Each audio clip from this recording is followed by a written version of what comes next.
تاکہ پتا چلے یہ اللہ کے ولی کی قبر ہے. مگر ہم لوگوں نے اتنی چادریں چڑھا دی نا کہ اب صاحب بڑے بڑے مجاہدوں نے چادر پہ نشانیاں لگا دی. آپ ادھر چڑھائے ادھر بھی اٹھ کر کے چادر چلی. چادر کا کاروبار گرم ہو گیا. اس کی وجہ صرف یہ ہے کہ لوگ علم چھوڑ کر جہالت کی اندھیر کوٹری میں قدم رکھ کر 5 انگوٹھیاں پہن کر اللہ سونے کا چین پہن کر اور ہاتھ میں کڑا پہن کر مجاہد بن گئے. اللہ اور ان لوگوں نے چادروں کا کھیل شروع کر دیا. یہی وجہ ہے بزرگوں کا مشن چادروں کو فروغ دینا کبھی نہیں رہا.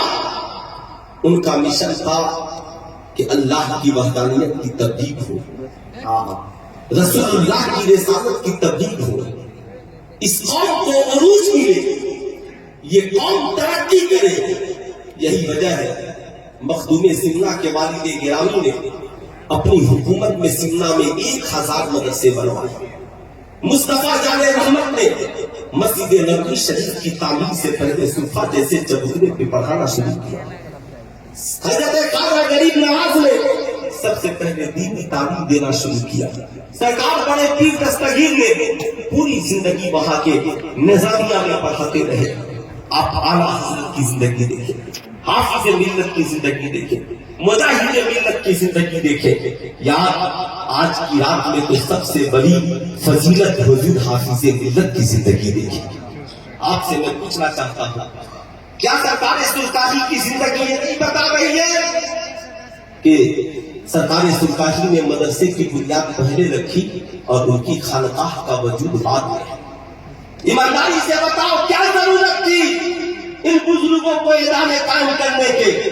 مقصد یہ تھا ادارے جب قائم ہوں گے تو عالم پیدا ہوں گے, حافظ پیدا ہوں گے, قاری پیدا ہوں گے.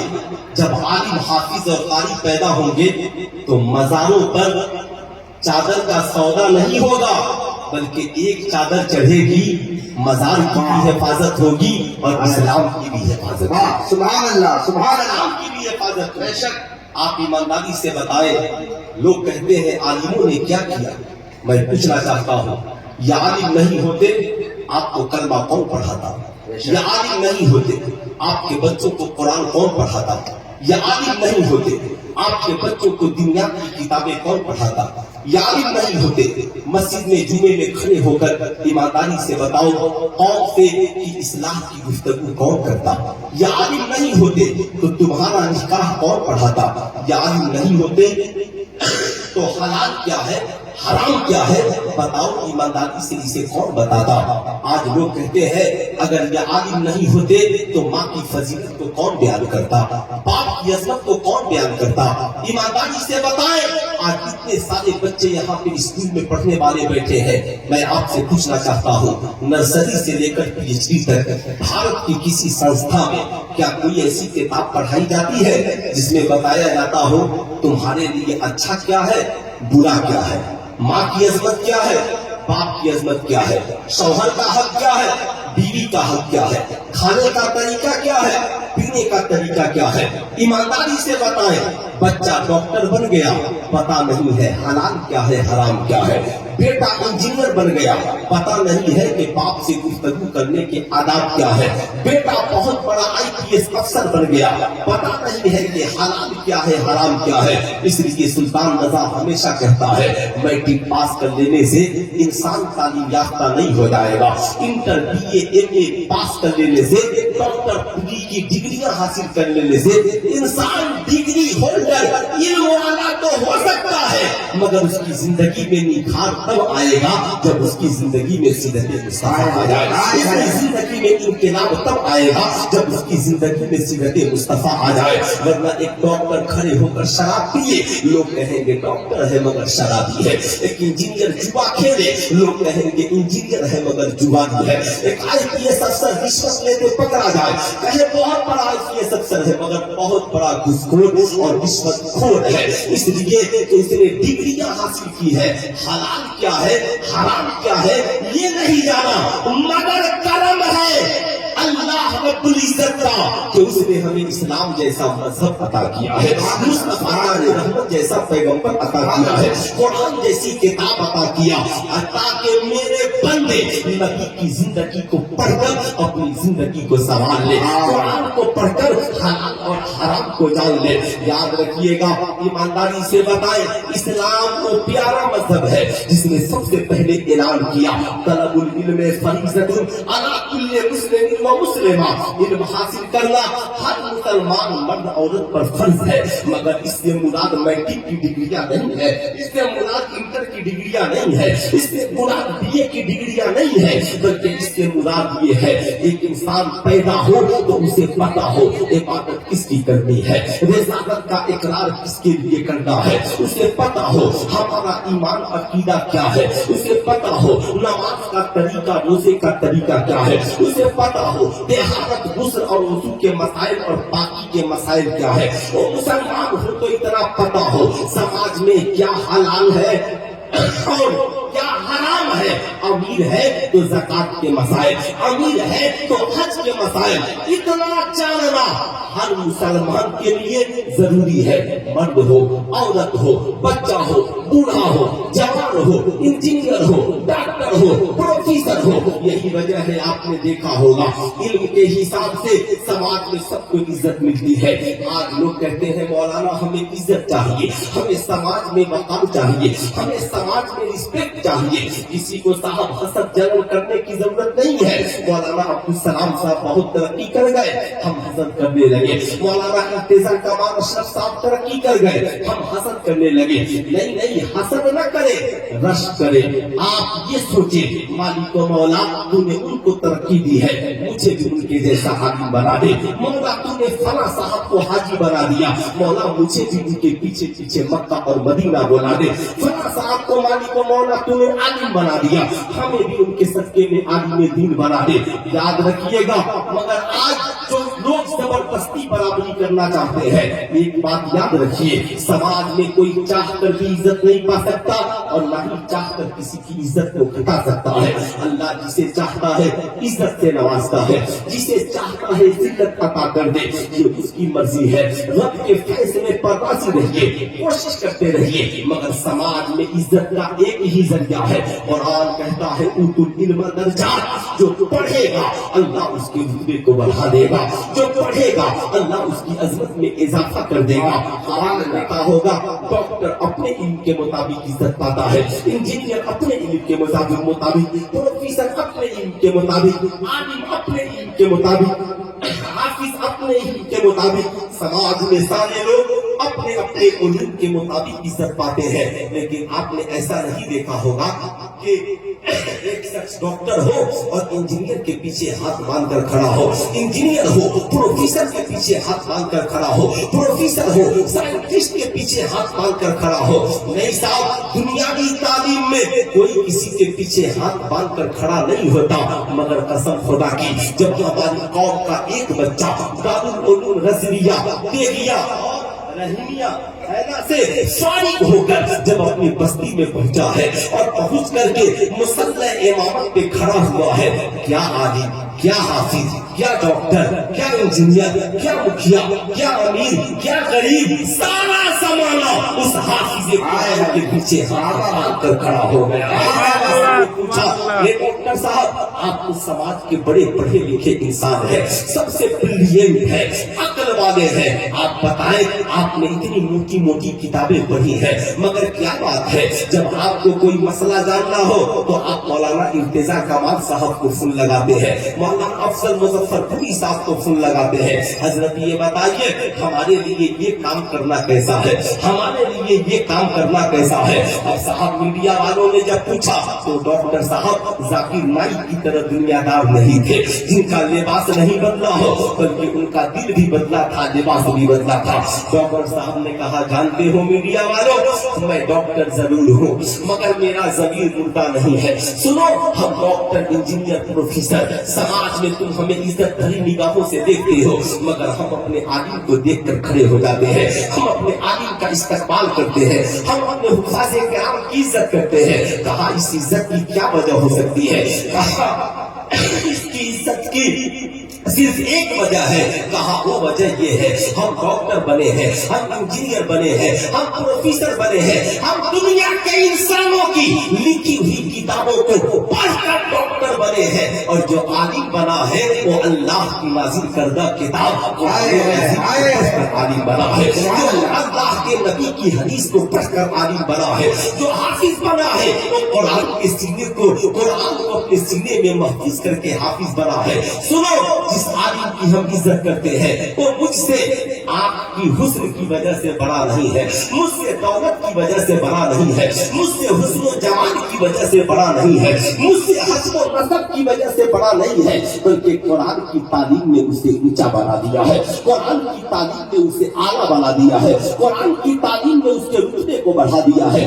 آج میں اپنی قوم کے نوجوانوں سے پوچھنا چاہتا ہوں, صاحب سلیبس کے حساب سے انڈیا میں پڑھائی ہوتی ہے, آپ ایمانداری سے بتائیں جتنی سلیبس کی کتابیں چلتی ہیں, میٹرک کے لیے سلیبس الگ ہے, انٹر کے لیے سلیبس الگ ہے, بی اے کے لیے الگ ہے, انجینئرنگ کے لیے الگ ہے, ڈاکٹر کے لیے الگ ہے. ایسا آپ نے دیکھا ہے ڈاکٹر انجینئر کی کتاب پڑھ رہا ہو, انجینئر پروفیسر کی کتاب پڑھ رہا ہو, پروفیسر سائنٹسٹ کی کتابیں پڑھ رہے ہو, میٹرک کا بچہ انٹر کی کتاب پڑھ رہا ہو, انٹر کا بچہ بی اے کی کتاب پڑھ رہا ہو. صاحب 5 کلاس کے بچے میٹرک کی کتابیں پڑھے, ایسا نہیں ہوتا. جس کا جو سلیبس ہے اسی کتاب کو پڑھتا ہے.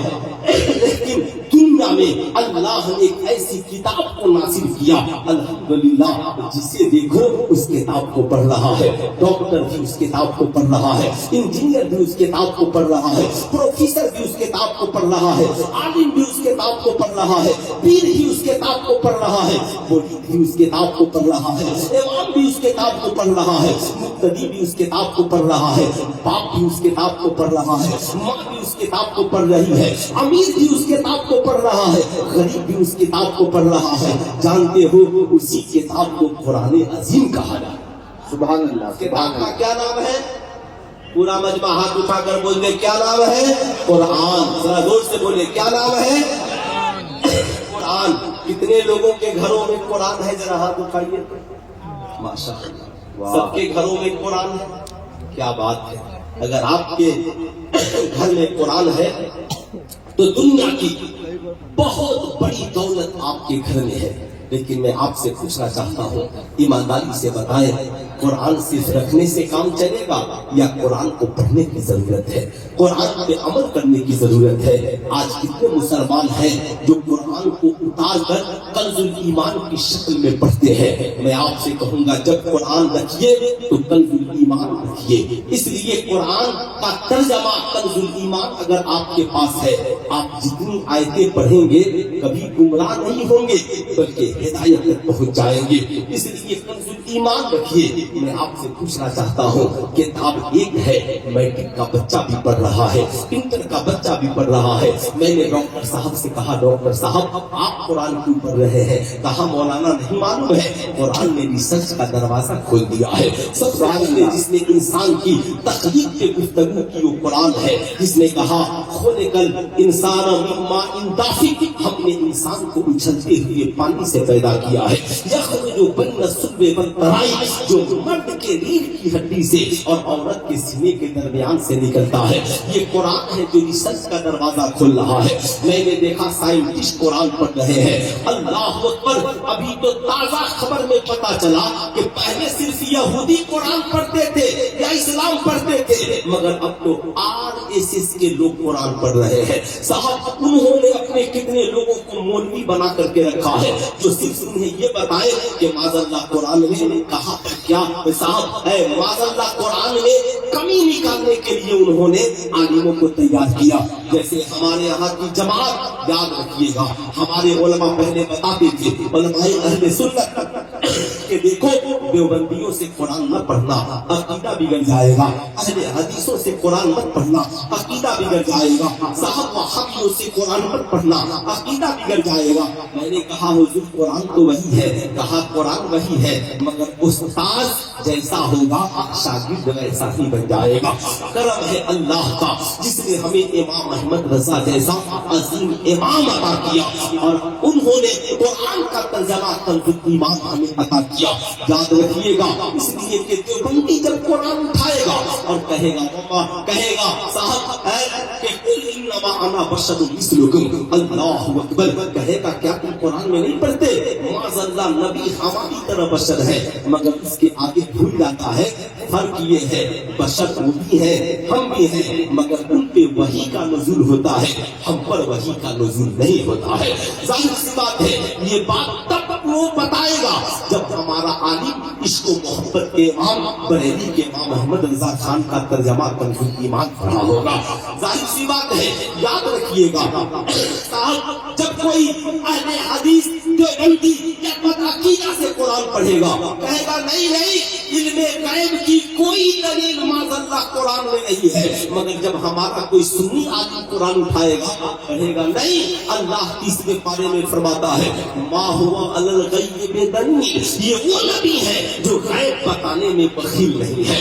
اللہ اکبر، اس لیے یاد رکھیے استاد کا بہتر ہونا ضروری ہے۔ اس سے پتا کیا چلا الحمدللہ آپ نے ادارہ قائم کیا ہے، اگر ادارے میں اچھے عالم ہوں گے، اچھے حافظ ہوں گے، اچھے قاری ہوں گے، انشاءاللہ بچوں کی تعلیم بھی اچھی ہوگی، بچوں کی تربیت بھی اچھی ہوگی۔ مگر آج مجھے افسوس ہوتا ہے، آپ کہیں گے مولانا کس بات کا افسوس؟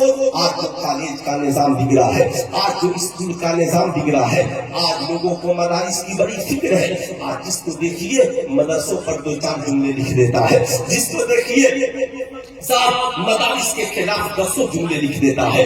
آج صاحب حکومت بھی مدارس کے خلاف، اس کے کارکنان بھی مدارس کے خلاف، ہمارے یہاں امیر بھی مدارس کے خلاف، پڑھا لکھا طبقہ مدارس کے خلاف۔ جو ہی مدرسے میں دستار بندی کا جلسہ ہو صاحب لوگ آتے ہیں کہتے ہیں مولانا صاحب آپ لوگ مدارس میں اتنے پیسے خرچ کرتے ہیں، یہ بتائیے بچوں کو کمپیوٹر پڑھاتے ہیں، بچوں کو سائنس پڑھاتے ہیں، بچوں کو تاریخ پڑھاتے ہیں، بچوں کو انگلش ہندی پڑھاتے ہیں۔ میں جب سنتا ہوں نا میرا کلیجہ پھٹ جاتا ہے، میں کہتا ہوں بے شک عصری تعلیم ضروری ہے، اب مدارس کا وہ نظام نہیں رہا جو آپ کی گندی سوچ میں بسا ہوا ہے کہ مدرسے کے بچے کمپیوٹر نہیں جانتے۔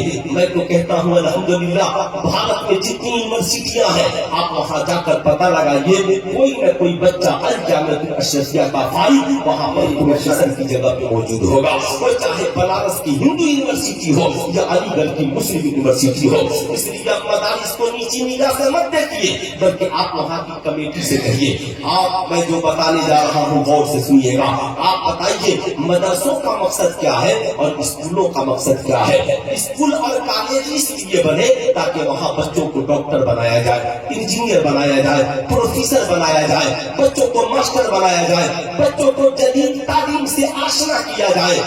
اسکول اور کالج کی ذمہ داری ہے، مدرسے کیوں کھولے گئے؟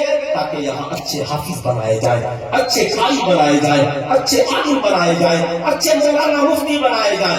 ایمانداری سے بتائیے سماج میں اگر اچھے ڈاکٹر کی ضرورت ہے، اچھے انجینئر کی ضرورت ہے، اچھے پروفیسر کی ضرورت ہے، اچھے وکیل کی ضرورت ہے، جج کی ضرورت ہے، IPS افسر کی ضرورت ہے، تو سماج کو اچھا بنانے کے لیے اچھے عالم کی ضرورت ہے کہ نہیں؟ بے شک بے شک، بولیے ہاتھ اٹھا کر اچھے عالم کی ضرورت ہے کہ نہیں ہے؟ بے شک بے اچھے شک مفتی کی ضرورت ہے کہ نہیں ہے؟ آپ ایمانداری سے بتائیے مجھے اگر جسم بیمار ہو تو آپ کہتے ہو مولانا صاحب اچھا ڈاکٹر بتائیے، چاہے جتنا بھی لگے مہنگا علاج ہو ہم علاج وہی کرائیں گے۔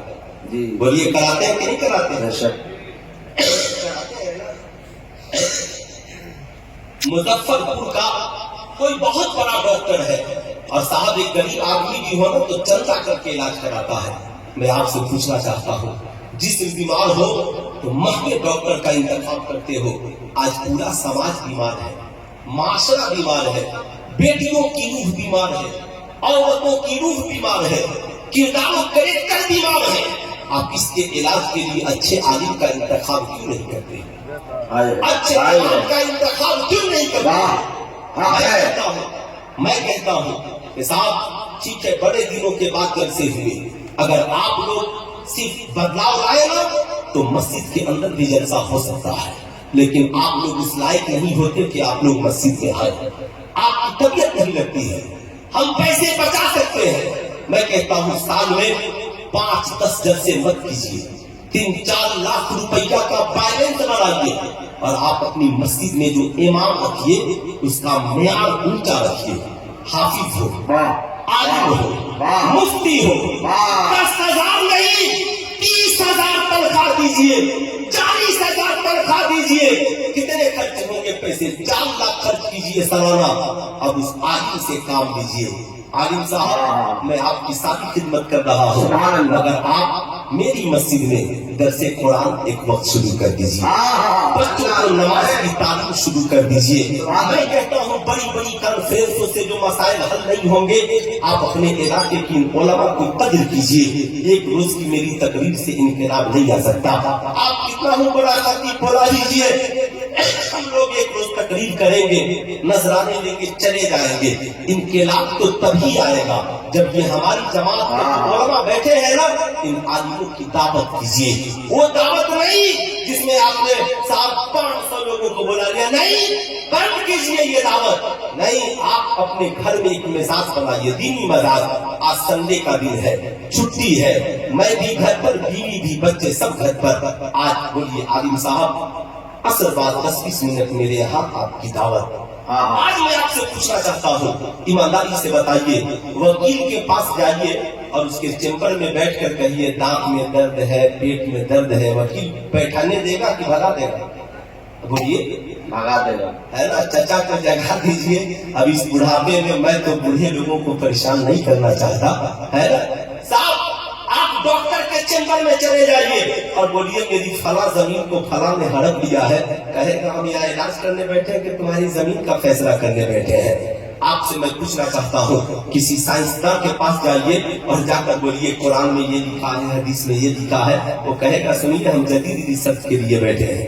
اب میں آپ سے پوچھنا چاہتا ہوں، برا مت مانیے گا، قرآن میں تو ہر علم موجود ہے، اس لیے سائنٹسٹ کی کیا مجال اور اوقات کیوں انکار کر دے، لیکن میں آپ سے پوچھنا چاہتا ہوں، ڈاکٹر انجینئر کی بات نہیں سنے گا، انجینئر صاحب وکیل کی بات نہیں سنے گا، جج ڈاکٹر کی وکالت کو پسند نہیں کرے گا، مگر عالم کا حال یہ ہے کہ جب آپ عالم سے ملتے ہو تو کھانے کے ایمانداری سے اعلی نبی اور اولاد غوث اعظم سید امام الدین ہاشمی صاحب کی تشریف آوری، نعرہ تکبیر، نعرہ رسالت، مسلک اعلی حضرت فیضان سرکار سلطانی، ماشاءاللہ سبحان اللہ، ماشاءاللہ تشریف رکھیں۔ حضرت علامہ سید امام الدین ہاشمی صاحب کی بات تشریف لے آئے، آپ اس لیے 10-20 منٹ پہلے آپ کچھ اطمینان سے سننے بیٹھے، اجازت ہے؟ بولو، ارے بولیے اجازت ہے نا؟ ذرا پیچھے والے بھی بیٹھ جائے، بیٹھ جائے۔ آج افسوس کی بات، ڈاکٹر صاحب وکالت کی بات سننے کو تیار نہیں، وکیل ڈاکٹر کی بات سننے کو تیار نہیں، لیکن لوگ عالم کے پاس جب جاتے ہیں، امام کے پاس جب جاتے ہیں تو ساری دنیا کی باتیں لے کر کے جاتے ہیں، اس سے دین کی بات نہیں کرتے۔ آپ عالموں سے جب ملے نا تو دنیا کی باتیں نہیں، عالموں سے دین کی باتیں کرے، دین۔ آپ جائیے گا عالم کے پاس، فلاں بزنس ایسا چل رہا ہے، فلاں زمین کا کاروبار ایسا چل رہا ہے، میری بس خراب ہو گئی، میرا بیٹا بگڑ گیا، ارے یار عالم سے دین سیکھیے، دین کی بات کیجیے۔ آپ عالم صاحب سے کہیے حضرت 10 منٹ کی دعوت قبول کیجیے، الحمدللہ پورا مجمع مل کر کھڑے ہو کر استقبال کیجیے، پیرے طریقت رہبر راہ شریعت بے سرپرست جلسہ کے تشریف آوری، نعرہ تکبیر، نعرہ رسالت۔